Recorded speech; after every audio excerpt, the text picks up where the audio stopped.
Shri Sai Vamshi dance academy ವತಿಯಿಂದ ಮಕ್ಕಳಿಗಾಗಿ November 9ರಂದು ನೃತ್ಯ ಸ್ಪರ್ಧೆಯನ್ನು ಏರ್ಪಡಿಸಲಾಗಿದೆ ಎಂದು ಗಾಯಕ ಕಲಾವಿದ ಅಮರೇಗೌಡ ತಿಳಿಸಿದರು.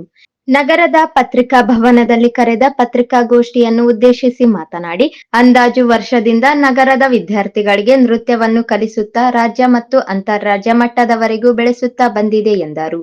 ಸಂಸ್ಥೆಯ ಅಧ್ಯಕ್ಷ ನಾಗೇಂದ್ರ ಅವರು 2006ರಲ್ಲಿ ಜೆಮಿನಿ ಟಿವಿಯಲ್ಲಿ ಮತ್ತು 2008ರಲ್ಲಿ ಇಟಿವಿ ಕನ್ನಡದಲ್ಲಿ ಬರುತ್ತಿದ್ದ ದಿ ಕರ್ನಾಟಕ ಡ್ಯಾನ್ಸ್ ಲೀಗ್ ರಾಜ್ಯ ಮಟ್ಟದ ಕಾರ್ಯಕ್ರಮದಲ್ಲಿ ರನ್ನರ್ ಅಪ್ ಆಗಿದ್ದರು.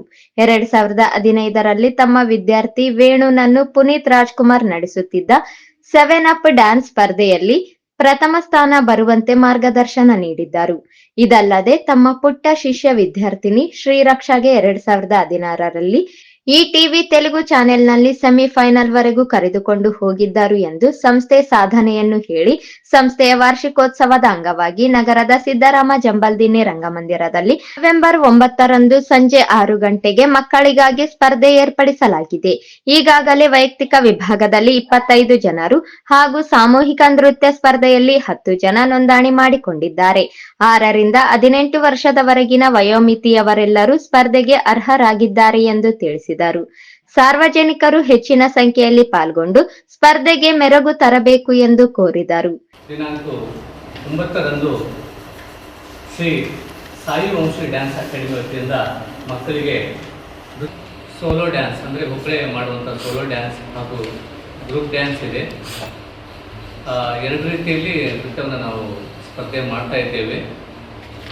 ಸುಮಾರು 20 ವರ್ಷದಿಂದ ರಾಯಚೂರಿನ ವಿದ್ಯಾರ್ಥಿಗಳಿಗೆ ನೃತ್ಯವನ್ನು ಕಲಿಸುತ್ತಾ ಹಾಗೂ ವಿದ್ಯಾರ್ಥಿಗಳನ್ನು ರಾಜ್ಯ ಮಟ್ಟದಲ್ಲಿ ಅಂತಾರಾಜ್ಯ ಮಟ್ಟದಲ್ಲಿ ಬೆಳೆಸುತ್ತಾ ಬಂದಿದೆ ನಮ್ಮ ವಂಶಿ ಡ್ಯಾನ್ಸ್ ಅಕಾಡೆಮಿ. ಈಗಾಗಲೇ ಮಧ್ಯದಲ್ಲಿ ಕುಂತವರು ನಮ್ಮ ನಾಗೇಂದ್ರ ಅವರು 2006ರಲ್ಲಿ ಜೆಮಿನಿ ಟಿವಿಯಲ್ಲಿ ಮತ್ತು 2008ರಲ್ಲಿ ಇಟಿವಿ ಕನ್ನಡದಲ್ಲಿ ಬರ್ತದೆ ಕರ್ನಾಟಕ ಡ್ಯಾನ್ಸ್ ಲೀಗ್ ರಾಜ್ಯ ಮಟ್ಟದ ನೃತ್ಯ ಸ್ಪರ್ಧೆ. ಅದು ಆ ಒಂದು ರಾಜ್ಯ ಮಟ್ಟದ ನೃತ್ಯ ಸ್ಪರ್ಧೆಯಲ್ಲಿ ರನ್ನರ್ ಅಪ್ ಆಗಿ ಹೊರಹೊಮ್ಮುತ್ತಾರೆ. ಆ ಸಂದರ್ಭದಲ್ಲಿ ಅಭ್ಯಾಸದ ಸಂದರ್ಭದಲ್ಲಿ ಅವರಿಗೆ ಅಭ್ಯಾಸ ಮಾಡೋ ಸಂದರ್ಭದಲ್ಲಿ ಒಂದು ಜಂಪ್ ಸೀನಲ್ಲಿ ಬಿದ್ದಾಗ ತಲೆಗೆ ಪೆಟ್ಟಾಗಿ ಸಾಕಷ್ಟು ಸುಮಾರು ಒಂದು 6 ವರ್ಷದಿಂದ ಬೆಡ್ ರೆಸ್ಟ್ ಕೂಡ ಮಾಡಿದ್ದಾರೆ. ಇದನ್ನು ಯಾಕೆ ಹೇಳ್ತಾ ಇದ್ದೀನಿ ಅಂತಂದರೆ, ಕಲಾವಿದರದ್ದು ಸಾಕಷ್ಟು ಕಷ್ಟಪಟ್ಟು ಸಾಕಷ್ಟು ನೋವುಗಳನ್ನು ಅನುಭವಿಸಿ ಒಂದು ವೇದಿಕೆಗೆ, ದೊಡ್ಡ ವೇದಿಕೆಗೆ ನಾವು ನೋಡ್ಬೇಕಾದ್ರೆ 5 ನಿಮಿಷದ ಡ್ಯಾನ್ಸ್ ಇರುತ್ತೆ, ಆದರೆ ಅದರಿಂದ ಅಭ್ಯಾಸ ಸಾಕಷ್ಟು ಇರುತ್ತಂತ ಈ ಸಂದರ್ಭದಲ್ಲಿ ಹೇಳಲು ಬಯಸುತ್ತೇನೆ.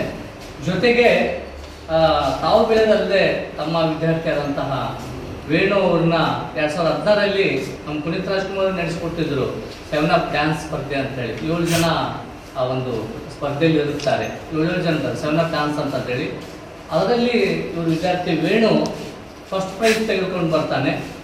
ಜೊತೆಗೆ ನಮ್ಮ ಜೆಮಿನಿ ಟಿವಿಯ ಡಾನ್ಸ್ನಲ್ಲಿ ಇವರೊಂದು ಪುಟ್ಟ ವಿದ್ಯಾರ್ಥಿನಿ ಶ್ರೀರಕ್ಷಾ ಅಂತೇಳಿ, ಆ ಪುಟಾಣಿಗೆ 2016ರಲ್ಲಿ ಸೆಮಿಫೈನಲ್ವರೆಗೂ ಕಾಂಪಿಟೇಷನ್ ಕೊಡ್ತಾರೆ. ತೆಲುಗುದಲ್ಲಿ ಸ್ವಲ್ಪ ಕಾಂಪಿಟೇಷನ್ ಜಾಸ್ತಿ ಇರುತ್ತೆ, ಒಂದು ನಮ್ಮ ಹತ್ರಕ್ಕಿಂತಲೂ ತೆಲುಗುದಲ್ಲಿ ಡಾನ್ಸ್ಗಳಲ್ಲಿ ಜಾಸ್ತಿ ಕಾಂಪಿಟೇಷನ್ ಇರುತ್ತೆ. ಆದರೂ ಇವರು ವಿದ್ಯಾರ್ಥಿನಿ ಸೆಮಿಫೈನಲ್ವರೆಗೂ ಹೋಗಿ ಸ್ಪರ್ಧೆ ಮಾಡಿ ಬಂದಿದ್ದಾರೆ. ಸೊ ಈಗ ನಾವು ಪ್ರತಿ ವರ್ಷದಂತೆ ಈ ವರ್ಷ ಕೂಡ ವಾರ್ಷಿಕೋತ್ಸವ ಕಾರ್ಯಕ್ರಮವನ್ನು ಹಮ್ಮಿಕೊಂಡಿದ್ದೇವೆ. ವಾರ್ಷಿಕೋತ್ಸವ ಕೇವಲ ನಮ್ಮದ ಅಷ್ಟೇ ಆಗದೆ ರಾಯಚೂರಿನ ವಿದ್ಯಾರ್ಥಿಗಳು ಸಹ ಒಂದು ಸ್ಪರ್ಧೆಯಲ್ಲಿ ಭಾಗವಹಿಸಿ ಅವ್ರಿಗೊಂದು ವೇದಿಕೆ ಕಲ್ಪಿಸಿಕೊಡುವುದು ಹಾಗೂ ಅದರಲ್ಲಿ ಒಂದು ವೇಳೆ ಯಾರಾದರೂ ಚೆನ್ನಾಗಿ ವಿದ್ಯಾರ್ಥಿಗಳಿದ್ದರೆ ಅವರಿಗೆ ಹೆಚ್ಚಿನ ಒಂದು ತರಬೇತಿಯನ್ನು ನಾವು ನೀಡಿ ಅವರನ್ನು ಸಹ ನಾವು ರಾಜ್ಯ ಮಟ್ಟದಲ್ಲಿ ಅವ್ರನ್ನ ಬೆಳೆಸಬೇಕೆಂಬ ಉದ್ದೇಶದಿಂದ ಈ ಸ್ಪರ್ಧೆಯನ್ನು ನಾವು ಏರ್ಪಡಿಸುತ್ತಿದ್ದೇವೆ. ದಯವಿಟ್ಟು ಎಲ್ಲರೂ ಈ ಒಂದು ಕಾರ್ಯಕ್ರಮದಲ್ಲಿ ಭಾಗವಹಿಸಿ ಮಕ್ಕಳಿಗೆ ಪ್ರೋತ್ಸಾಹಿಸಬೇಕಾಗಿ ವಿನಂತಿಸುತ್ತೇವೆ. ಸುಮಾರು 6 ವರ್ಷದಿಂದ ನಾವು 18 ವರ್ಷ ಅಂತ ಅಂದ್ಕೊಂಡಿದ್ದೀವಿ ಸರ್. ಶಾಲೆ ಮತ್ತು ಕಾಲೇಜು ಮಕ್ಕಳಿಗಾಗಿ ಇದನ್ನು ಏರ್ಪಡಿಸಿದ್ದೇವೆ. ಈಗಾಗಲೇ ಸುಮಾರು ಒಂದು 10 ಗ್ರೂಪ್ ಡ್ಯಾನ್ಸು ಹಾಗೂ 25 ಸೋಲೋ ಡ್ಯಾನ್ಸು ಹೆಸರು ನೋಂದಾಯಿಸಿದ್ದಾರೆ. ಪ್ರಥಮ ಬಹುಮಾನವಾಗಿ 10,000 ಹಾಗೂ ತೃತೀಯ ಬಹುಮಾನವಾಗಿ 5,000ವನ್ನು ನಾವು ಅವರೆಲ್ಲ ಗ್ರೂಪಲ್ಲಿ ಅನೌನ್ಸ್ ಮಾಡಿದ್ದೇವೆ. ಜೊತೆಗೆ ಸೋಲೋ ಡ್ಯಾನ್ಸಲ್ಲಿ ಟ್ರಾಫಿ ಮಾತ್ರ ಕೊಡುತ್ತಿದ್ದೇವೆ. ಈ ಸಂದರ್ಭದಲ್ಲಿ ಅಧ್ಯಕ್ಷ ನಾಗೇಂದ್ರ, ಪ್ರವೀಣ್, ಚಿನ್ನಿ, ರಾಮು, ವೀರೇಶ್ ತಲ್ವಾರ್ ಸೇರಿದಂತೆ ಇತರರಿದ್ದರು.